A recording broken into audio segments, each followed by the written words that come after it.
Intutuking programa mituringan niyang PG. Kailangan ng antabe at gabering pengari karing kaya na ka naman albe.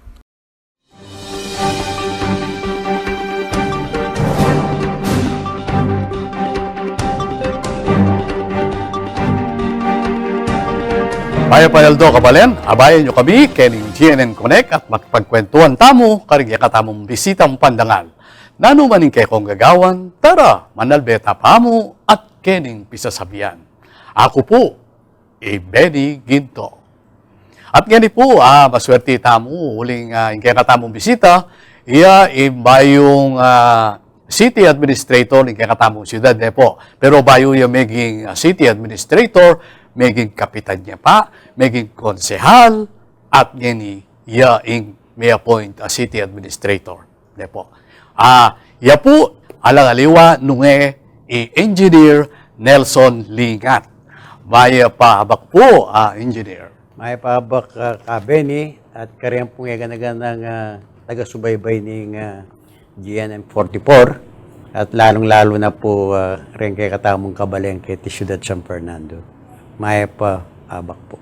Siguro po, sir, bayo tayo talakayan ng metong kaya kayong posisyon na city administrator. Baka nano kayo po may gumpisa kanita, bayo kayo maging konsehal ng Balen. Kaya pong murang edad, age of 23, maging barangay captain tamo, barangay San Isidro. Okay. And kaya pong panahon na ito, peka anak tamong diling kapitan, Mabilog, Pampanga. Mm-hmm. And moving forward, maging konsyal Tambalen. Anong tatandaan ng daring kaya katang Kabalen, 1988, yapin po yung first local election under President Cory Aquino. So, karita po may gumpisa na may anungkulan ang timong konsyal na ning munisipyo, kanita. Munisipyo yung pangantan. Yan, Quezon San Fernando. And ito po, maging 3-term councilor, municipal and city. And ito po, maging city engineer tamo, potang alatan makapainawa tamo selected official, makapagobra tamo ang timong karir official na ning kaya katamong syudad, maging city engineer, and inganipin po itamo yung bayong appointed city administrator. Nung bilangan tala po detang years sa maging konsehal kayo ng munisipyo at maging syudad, pilan lang mo po banwa yung pamagserbisyo yung kati Ciudad ng San Fernando? Maliban po ketang barangay official, ketang panahon na ito, I serve around 28 and a half years. Which is very unique po kasi niyang primer kong term 4 and a half years siya. May ka-election Pebrero, then 1988, may rin term mi kanita 4 and a half years after. Then, karetang succeeding election kasi, in one term kasi 3 years eh. So, 3, 9, then another 9 years. So, itapin po, making 20 and a half years as elected official. Nung kwentan mo 27 years. Yeah, 27. Kung itang first term. Itang first term, very unique. Yeah. During that time kasi, at kaya naman po, transition period from revolutionary government to democratic government during the time of Cory. Gani po, kening pamag-konsehal yun nanula po rin ng inapag yung pamagbayo kening Ciudad San Fernando. Very significant siya po from a munisipyo din, municipal to city. Nanungno ka rin po may itong tamo namang kareng signatory kayang panga syudad na ning kaya katamong Kalugurang Balen, San Fernando. At from then, reta pong kaya katamong pasang batas, lalong-lalo na niyang panahon 2004 onward. Kanita tamo mig-implement ba yung management system like PGS, ne, tangamandang performance governance system, ne, malibang ketang sasabihan na ning rembatas tamo nang yang dapat tanggawan, ginawa tamong sistema kanita banta, itang accountability. Direng kaya katang manungkulan ang po itang performance. Actually po, ita kasi peka kainan, peka summary na nito, performance versus target eh. So, mag-set ang target, then i-evaluate tayo balang kada manwa. Ita mo po naman ning mag-sponsor kitang balance scorecard naman wanda. Wow. And as far as kitang bureaucracy, ita mo mag-sponsor para may organization kasi po itang municipality ang pong syudad at aluwayang bagya. Mita siya antas ing syudad, uling maging city, so everything mitatas. Like for example, data salary grade na rin kay katang empleyado, mitasla naman. So, as far as itang human resources na aman ng tamo kayong management, metong tamo karetang talagang migsulong karetang dakalabatas para pakinabang ng dareng kaya katamong talapag-obra kayong City Hall. Kanino po under mayorship kanita?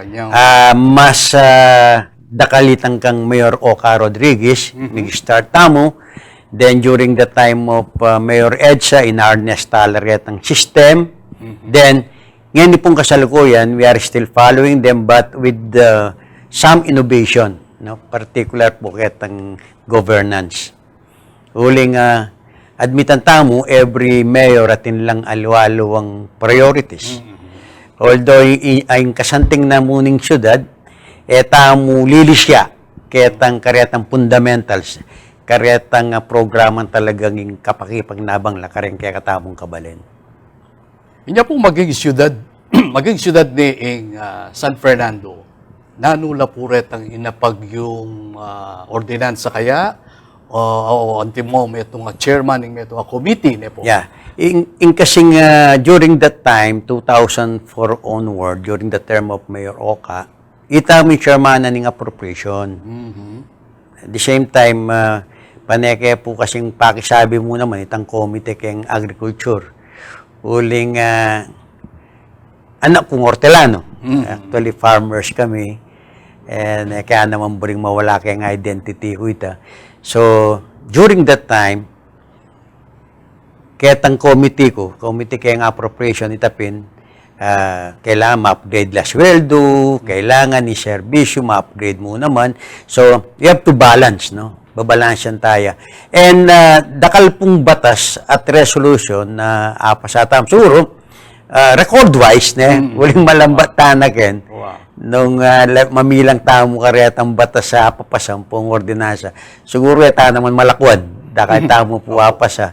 At from time to time kasi, yung executive, nung masanting korelasyon ng legislative, from time to time manya diyang suporte. Yung executive for a particular program, for a particular issue.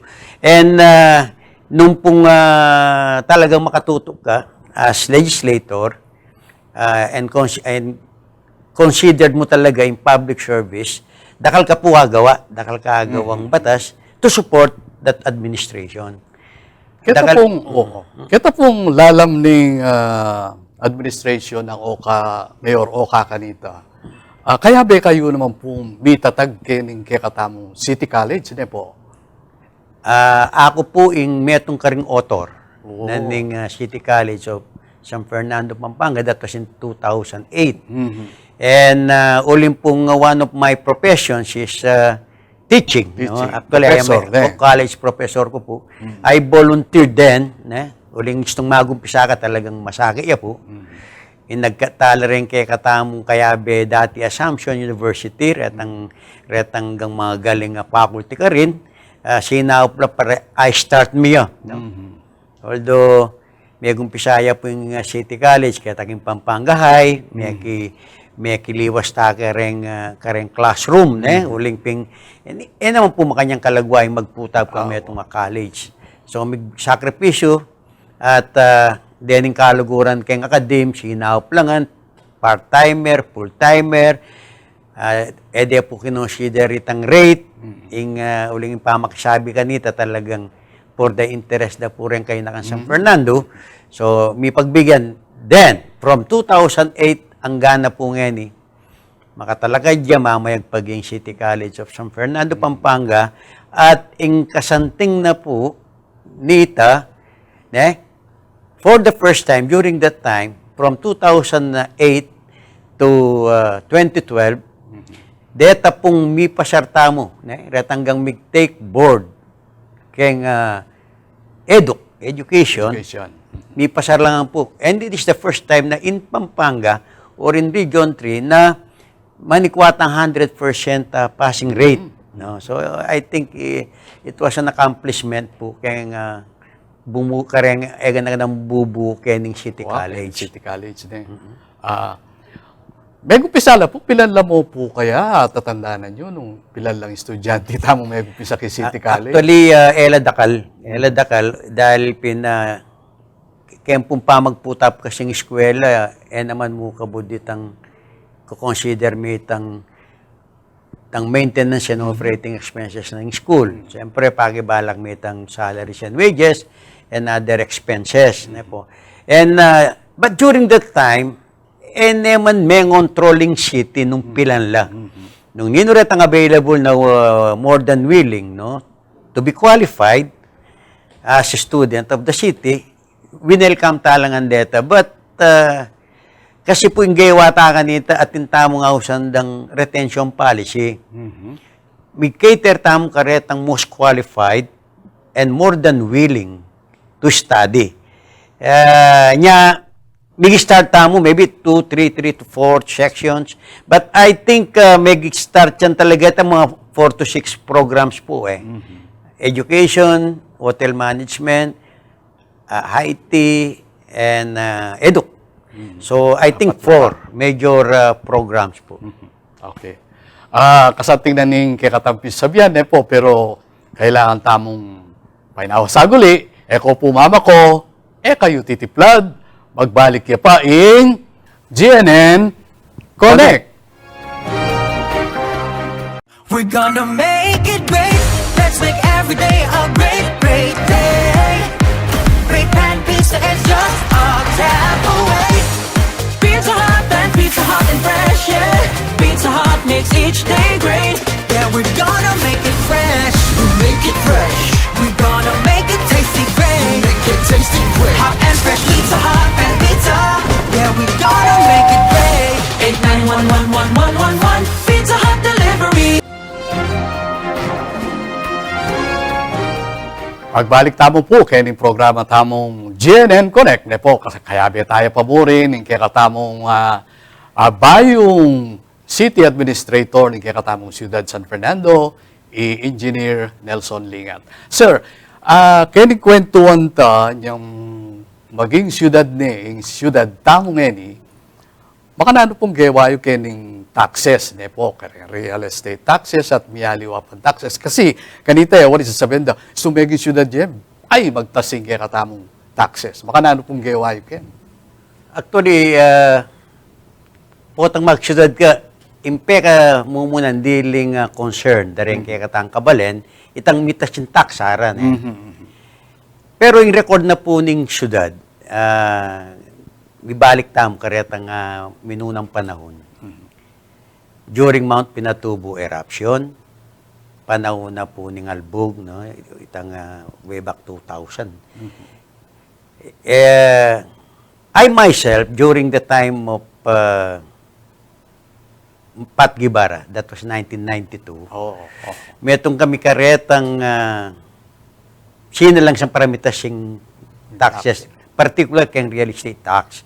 Ulinging imposition tamo kanita, magkasala pa rin tao San Fernando. So, there is no need na magtas kang tax based ketang rekomendasyon na ng Capitol. Kasi po, atin niyang re-recommend yung probinsya nung makanano itang rate para singilan mula, lalong-lalo na kang real estate tax. So, from then, pinrismin talaga. Anyang kang city, naman po masyadong mitas. Pero, mitashing collection because of efficient collection. Wow. Alwa naman itang mitas siya. Lintola mo talaga, retan talagang dapat mong i-tax. At the same time, degulan nitang base. Sometimes kasi po kayong rengalwa kasi, very limited ya mo in taxation base gagawan da. So, rengalwa, magtas nung magtas. But limited la. Pero nung idagulmate ang base mo, adyang masyadong matas, ulindakal lang mayanggan yung mamayad, dagulya po yung kaya kang maging budget. Which is true in the city of San Fernando. Very madalang impong magtas talaga. Kasi we have to consider, marami po, dakalta dapat i-consider kasi, lalong-lalo na in San Fernando, naman maragul. Alata naman talagang natural resources. At ireng tao kaya San Fernando, uling mga sipagla, lulto yung Bulamo Trading Center, lulto yung maging melting pot siya. Sentro Kabalentang kaya Region 3, yung negosyo po mamayagpag. So, babalansyan tayo mo naman. We cannot kasi invite tampong, we cannot excite businessman o businessmen nung pumatas lang din kaya kayong taxes. So, kailangan balansyan niya gana-gana. But, siyempre, anya mo mitatas siya po yan, ulit talaga naman everything mitatas. So, Kailangan tanto. yes, uling itapong services naman tayo sakripisyo, siyempre. Pero balance siya po. And we see to it, during those, actually naman rin,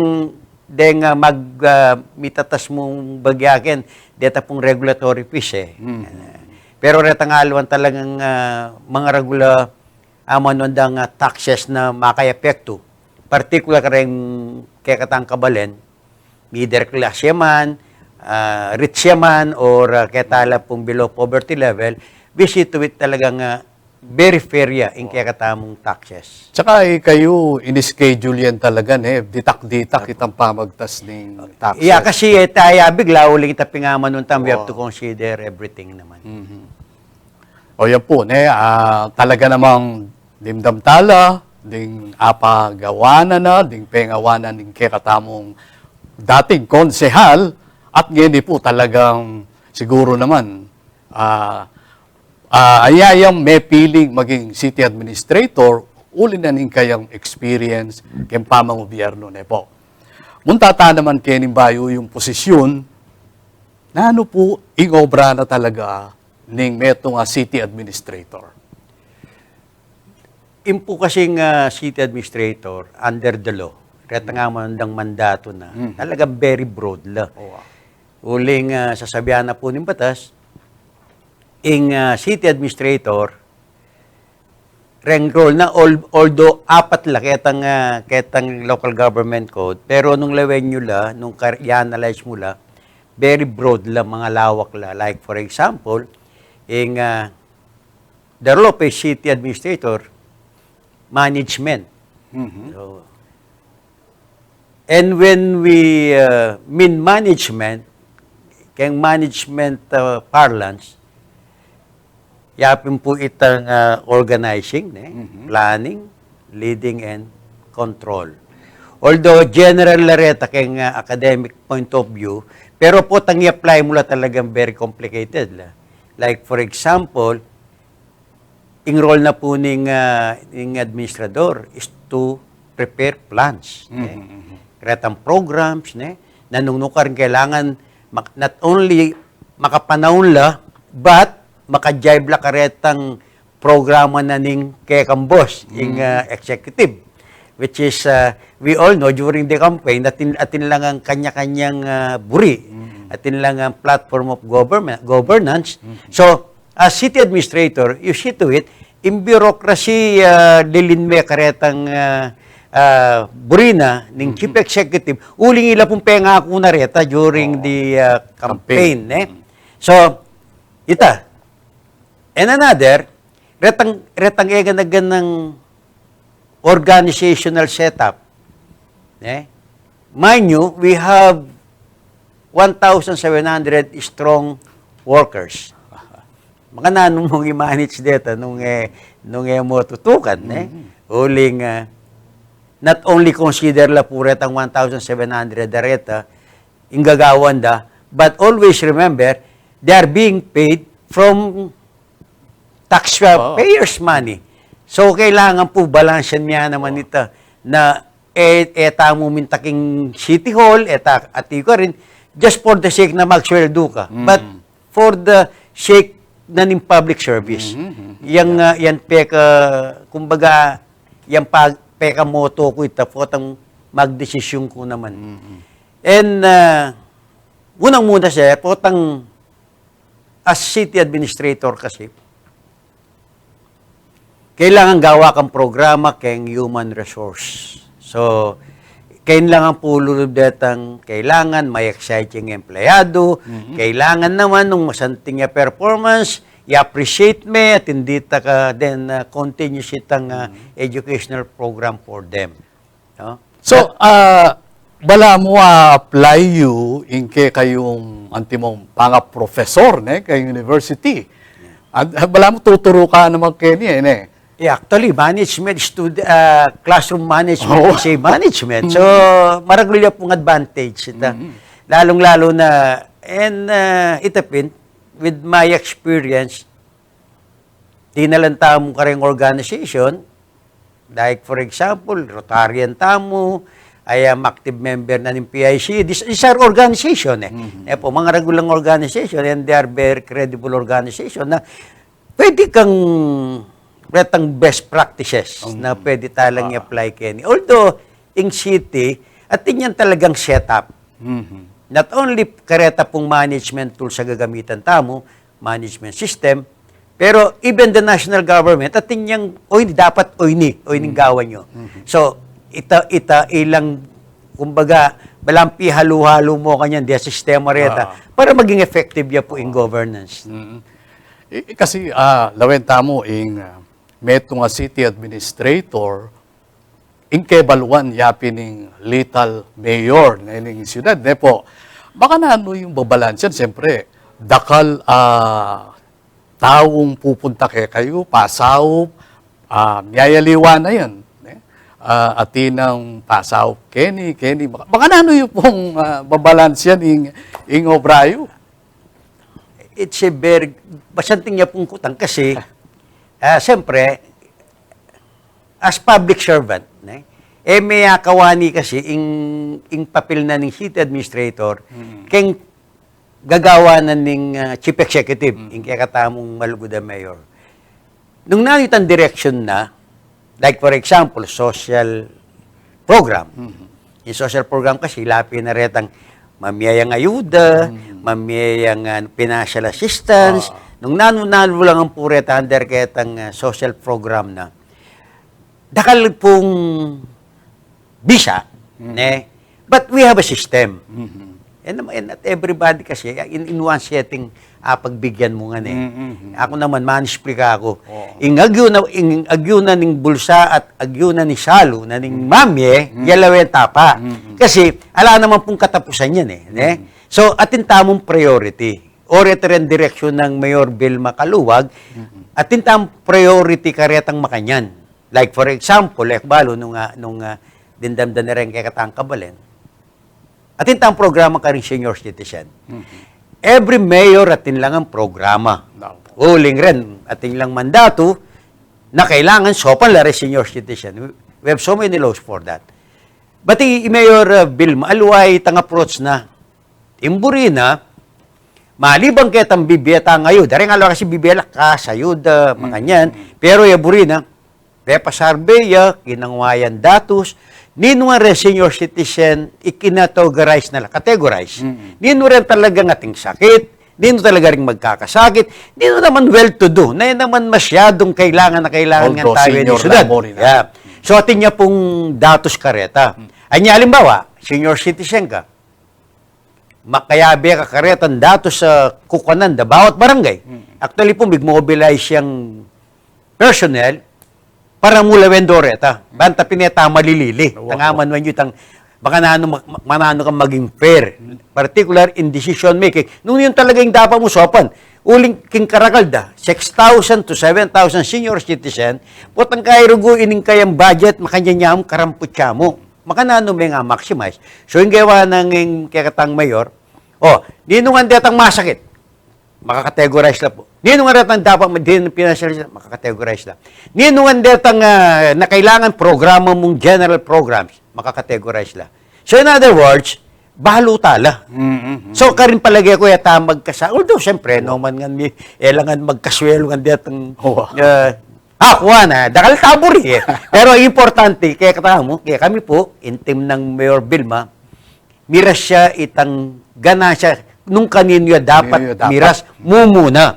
Abetangan, pero siyempre, atintang priority. Wow. Which is, I think, metong niya pong paralan nita, bangka nita, makapag-desisyon tang masalese, at talaga nga sopan tala, retan dapat sopan. Gusto po siguro, masanting yapinitan Kanita, halo-halo lang. Dinan mo nung Kanita kasi, Kabed, ing sistema mo. Ako kasi, I am chairman ko kaya nga pro, di dyan ko talagang budget ng senior. But, kanita, yung style mo, itang, dyan mo ang party, itang mga ganyan. Bala mo itang, dinyan mo lang metong asaya, keng metong banwa. Which is, I think, unfair ya kaya kaming senior citizen. Pareho ka. unfair. Anya yung gagawan tamo ken. Din talaga rin dapat. Although, siyempre, rin nga luwa, yung mas burimi, adyan siya 500 jam, 1,000, dinan mo kengan. Which is, I think, good job. Pero, siyempre, itang puso na ning Mayor Alwa, itang, burgi ko na, so, pantalan talaga retang magkakasakit. O ining limited tang budget. So ita po, makanya niyang itangaman nun, makanyang kayong pepa survey, Mayor, baka nita pinagin niyan talaga, itang true picture, itang kondisyon na ng bawat senior citizen, kaya tiking syudad. Muntata naman po kay health po. Nanuya po yung programa ng kasalukuyan administrasyon tungkol kay health at nanuya yung recommend nyo kaya bilang city administrator. Nung dindem yung migsalita, keng kampanya ang po kareng forum, yung kaya katamong Maluda Mayor Vilma. Tela tagnoret ang 10-point agenda ni. At yung 10-point agenda, ni kami naman ilang maging guide mi, karening gagawan mi as of now. At metong po kareta, happening health program na ning city. Although, previous administration, diyan tala namang dita ka, not respect, but recognition, kaya tanggawa na kayong health program tamo, which is, I think, even during the pandemic, uling ati ko po karon ang timong konsyal, talagang big perform lang masanting. Itang performance na rin yung administrasyon ng Mayor Red Sakanta during pandemic, I consider it extraordinary. Uling, no man may nga paboran talaga rin kaya katawang kawalan. Uli nga niyang panahon na ito, Kabed, balo may papatalakad tamong multipurpose building para mo tertala ret ang apekto keng COVID-19. And we prepared for not only 1 to 2 years, but the entire term ng Mayor Recha during that time, talagang ginugol tayo yung protection ka rin kaya katangkabalan, lalong-lalo na keng COVID-19. And fast forward, kaya ng administrasyon ng Mayor Vilma, digdagan mila reservisyo. And one of the highlights na po, ning kayang medical lampong health program, no? Itang siguro balitan nyo na itang patalakad tamong hemodialysis center. Na nung ka rin, tegarala ng mayora at uling atin niyang hospital, aka na yung statistics, ing metong pakakalulo, o yung ating pera, sabihan ng ating niyang primerong pera, potang papa-dialysis siya, okay pa itang primero Once a week, okay pa. O na yung potang miras na yung twice a week. Miras na yung thrice a week. Potang kaya, doon yung banuang papa-dialysis, adyang atin niya pang tipo na gabundok, mag-isan lang. Mag-isan lang. Totoo. At ita mo, balo tao, potang ala na kang pera, mapalud na ka. So, naning gawa ng Mayor Vilma, kinonsepto niya po itang hemodialysis libre. Kinangwayang katayap, private sector, kitang public-private partnership, nanungnuka rin alayang gastusing city. Building nga mo, which is, I think, manageable yun. Ulit tinta naman pong building. Eta naman may nalakad bayo, at tinta mong existing building, gagawan dala, as of now, sasamasan dala para tumugmalakit ang specification ng DOH, para makapag-cater tamong patient in one setting, pero mababat 30 patients, 30 to 32, nanungnuka rin, we consider it as libre, na palagi ko very significant siya po, lalong-lalo na karetang kekatamong kabalen talagang magkakasakit.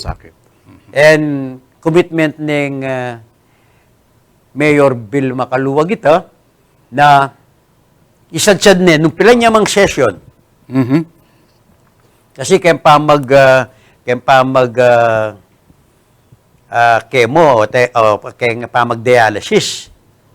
Kaya session niya. By session. Nung minsan, itang ko-cover na ning PhilHealth, mabot. So, karin niya lulub, nung ating man diferensya, to make it free, karin niya lulubing city government if there is any other expenses.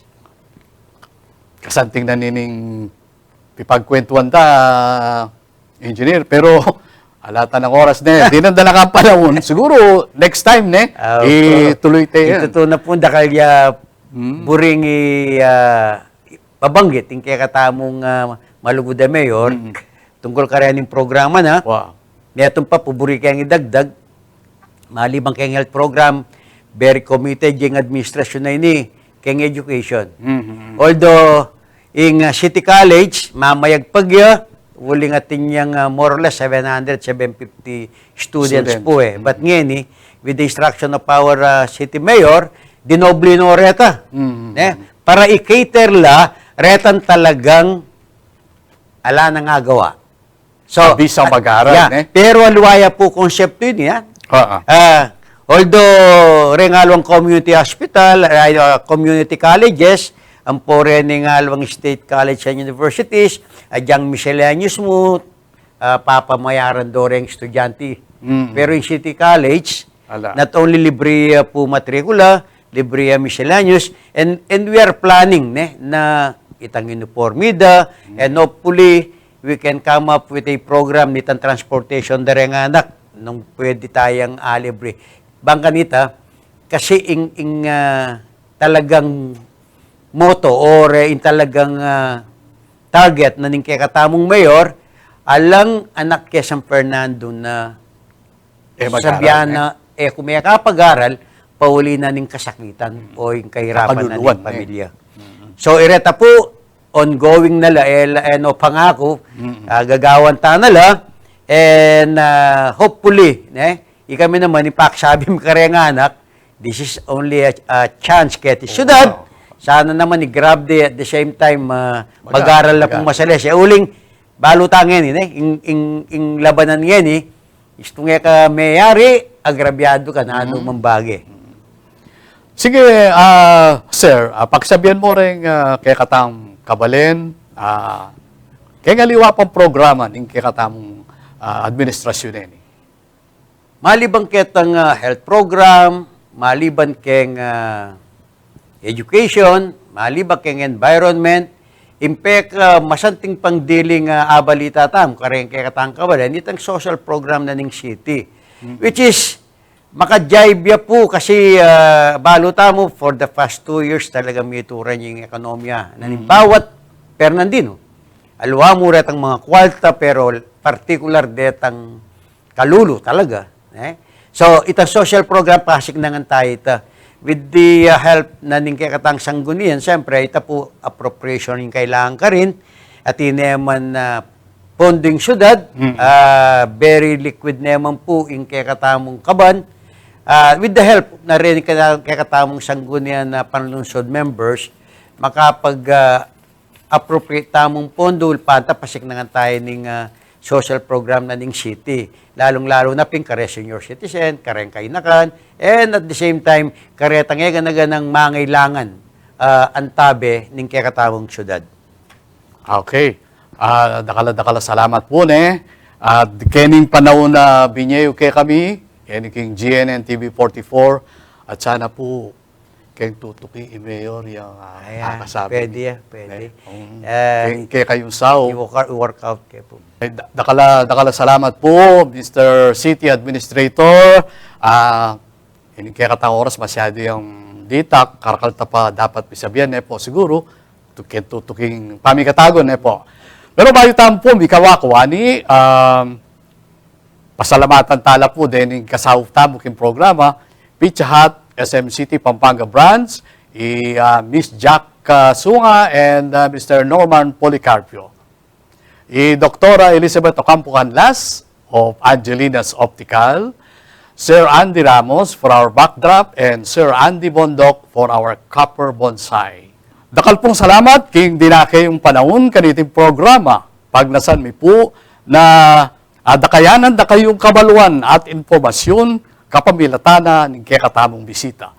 Angga po kayong tutuking pamikatagon, mikitikitang pasibayo, kenimuking GNN Connect.